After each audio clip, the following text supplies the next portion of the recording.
Hello and welcome back to Pravus Gaming and more Plague Inc. Evolved custom scenarios. Last time we did the specifically requested Succubus's Wrath, which was a little bit on the heavy side and made me feel kind of gross. It was pretty well done, I guess. It was very creative, but woo boy.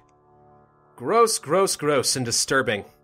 Let's move on into Necrotizing Fasciitis. You are a rare disease caused by the bacteria who bring subjects to death due to damages on skin, inner derma, and immune system. It could be cured if spotted. Will you evolve the right traits, infect all the world, and kill all humans before the cure's completion? I mean, that's sort of the point of all of Plague Inc. Can you infect and kill people without being cured? So, yeah, I mean, no real suspense there. That's always been the premise. New symptoms, new transmission traits, suggest me new evolutions, and good game. Sorry for my English, and the thing in photos is your bacterium. P.S. Videos and photos aren't mine. Okay. Well, hopefully I don't get flagged over anything then. And what do you mean videos? What videos are you talking about? Are you going to play videos for me? I don't know if that's an option or not. This is a bacteria type, so we can go for Metabolic Jump, we can go for the Darwinist. I think instead I'm going to go for Genetic Mimic. Aquaside, Extremophile, and Transstasis all seem pretty good. Transstasis usually works out for me, but meh. Flesh-eating disease by default. Okay, I guess we'll go for that. As a flesh-eating bacteria, you have to destroy the world eating human flesh. You can choose any country, but think good. Okay, think good in Saudi Arabia. Me think Saudi Arabia be good. Flesh-eating disease begins in Saudi Arabia. Okay, pretty standard stuff there. Transmission. Wait, we start off with a lot of stuff. Oh my god.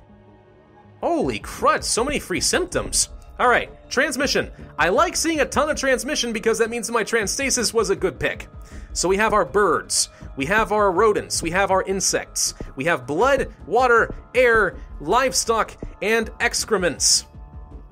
And this appears to be the only one that actually has a unique description to it, based on what actually the theme of this scenario is supposed to be, so...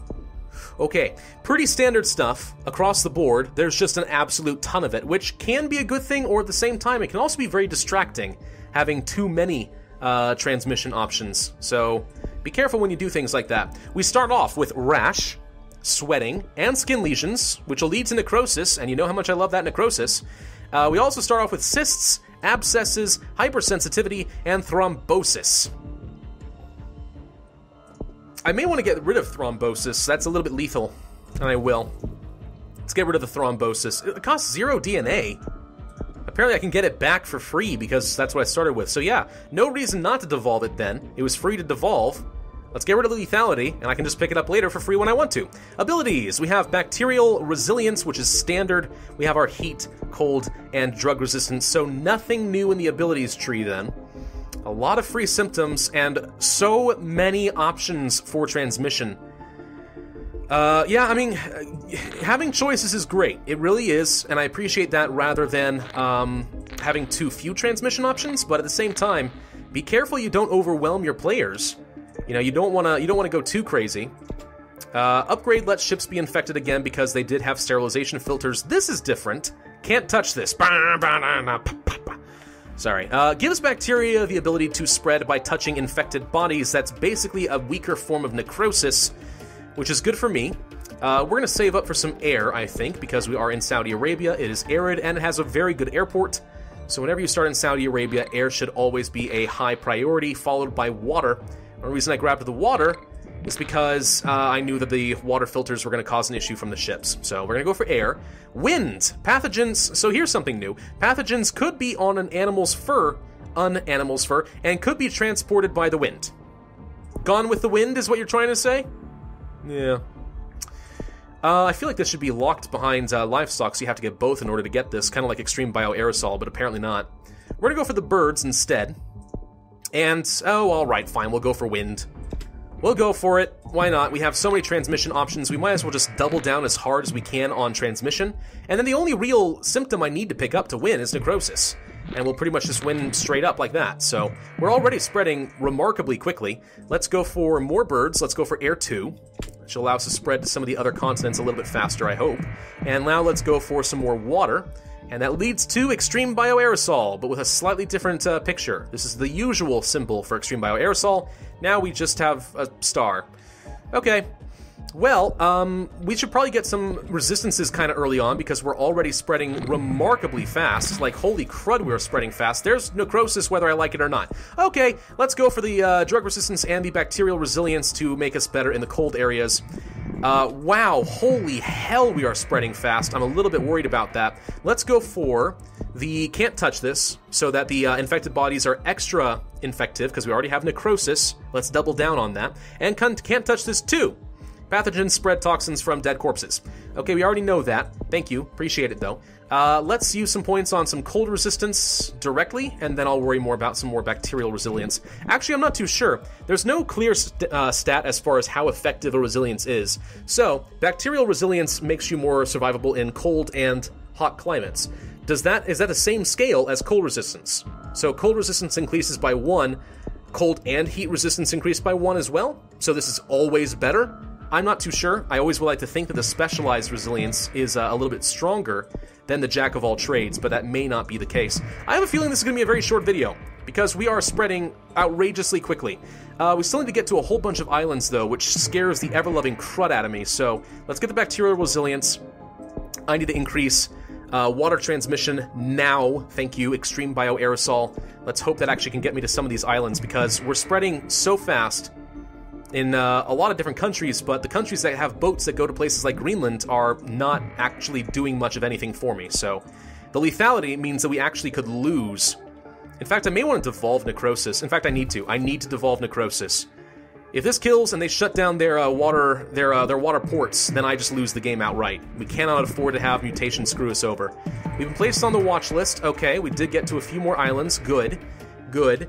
Let's go for... Oh, geez. Livestock, so we spread faster in the rural areas. We'll go for 2 levels of that, I think. And I'm going to go for more bacterial resilience.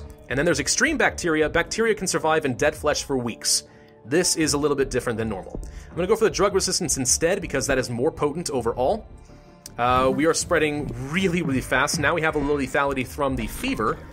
Really hoping we get a boat over to Greenland, the Caribbean, the Philippines, and New Zealand quickly. Because right now, that's not happening. We got into 2 of them, so New Zealand is left, Greenland is left. Fear slows the economy. Great. Tumors. Oh, gosh. Okay, we got New Zealand. I need a boat to Greenland ASAP. Now. Mexico. Okay, we have no lethality. Seriously, internal hemorrhaging. God damn it. Get into Greenland, please. Send a boat. Thank you. Okay, there we go. Now that we have infected the entire world, stress is no longer as much of an issue for me. Necrosis, hemorrhagic shock, we'll grab the thrombosis since it's only 2 points, we'll go for the paralysis, we'll go for the systematic infection, and that leads to septic shock, which is amazing, so we'll go for that. Necrosis should allow us to still spread very rapidly through Greenland, I hope, but if it looks like it's getting out of control, we'll pay attention to that.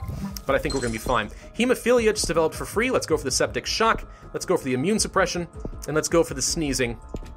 See if we can spread really quickly through Greenland. As long as the bodies are still infective, I think we're going to be fine. USA president taken ill. Oh no, President Obama, please don't die.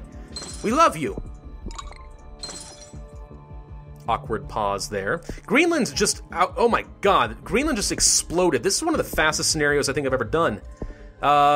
Really? Guillain-Barré syndrome. Total paralysis brings the subject to die. Pulmonary fibrosis. I'm just going to go ahead and buy a genetic reshuffle to buy a little bit more score before the end of this, and there are no healthy people left in the world, and they are dying at record rates. This is a really quick scenario. Profuse bleeding symptom combo from hemophilia and skin lesions. Huh. I wonder if something was modified in this to make it extra infective, because I feel like we spread really quickly in this. There's 3 stars. That took less than a year. You know, last video was like over half an hour. This one feels like it's only going to be like 10 minutes. Okay, so, in this scenario, there's really no customization besides, okay, so there are extra options for transmission, and there was some creativity in the sense that we start with a whole bunch of different symptoms, and I can appreciate that, right? That's fine. I do feel like with transmissions, there was kind of an overcompensation there. too many transmission options, not enough focus on some abilities, so if you went for Pathostasis, you're screwed. No real creativity there either. I don't know. It's an okay scenario. It feels imbalanced because I conquered it so ridiculously fast, and I do think that more is not always better when it comes to transmissions. There's a little bit of an imbalance there as well. That might actually be one of the reasons we spread as fast as we did, who knows. Otherwise, though, I mean, it was okay. It wasn't too bad. Yeah, I'll go ahead and say I recommend it. I recommend people give it a shot, but could use a little bit of tweaking, I think. All in all, not bad, but nothing remarkable either. That's my final verdict on it. Thank you all for watching. I do hope you enjoyed. If so, then hit that like button, leave a comment, and subscribe, and I will see you guys next time.